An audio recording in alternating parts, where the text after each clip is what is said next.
In the first 60 minutes after opening your eyes, your body determines whether today is a day to burn stored fat or protect it.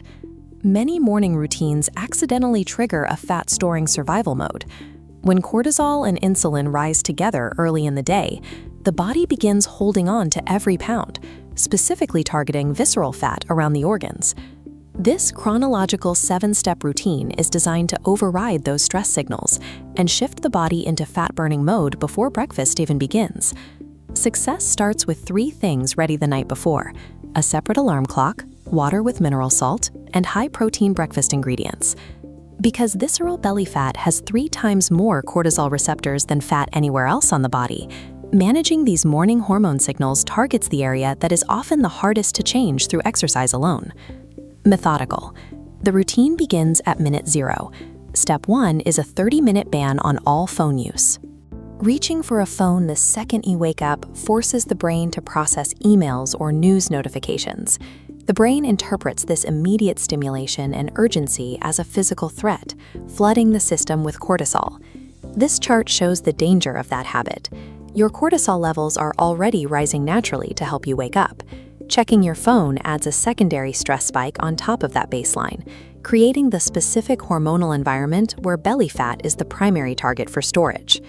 At minute 5, we move to step 2, 1 large glass of water with a small pinch of mineral salt. After 8 hours of breathing without replacing fluids, the blood is thicker than at any other point in the day. The brain often misinterprets the signals of this severe dehydration as a craving for sugar or heavy carbohydrates. Hydrating with minerals first settles these false hunger signals. This allows the body to remain in its overnight fat-burning window longer, rather than closing it prematurely with a rushed, high-insulin breakfast. Between minute 10 and minute 25, the routine combines step 3 and step 4, getting natural sunlight while taking a fasted walk.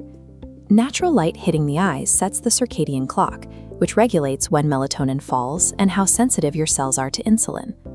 Proper light exposure in the morning ensures the body handles calories efficiently throughout the rest of the day. Even on a cloudy day, the outdoor environment provides significantly more light than the brightest indoor bulbs.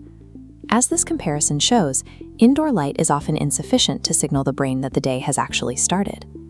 These 15 minutes outside communicate to the metabolism that it is time to move out of storage mode and into active energy use, priming the system for the first meal. At the 90-minute mark, we reach step 5, your first cup of coffee. Drinking caffeine immediately upon waking, when the body is dehydrated and cortisol is naturally high, typically leads to a jittery energy crash and intense hunger by mid-morning. Delaying coffee for 90 minutes allows the body's natural waking hormones to clear. This makes the caffeine more effective and ensures the energy boost lasts longer without a secondary crash. Step 6 takes place at this same time.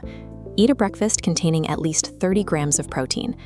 Many standard breakfasts, like oatmeal or toast, are marketed as healthy, but they flood the bloodstream with carbohydrates at a time when the body is most sensitive to insulin.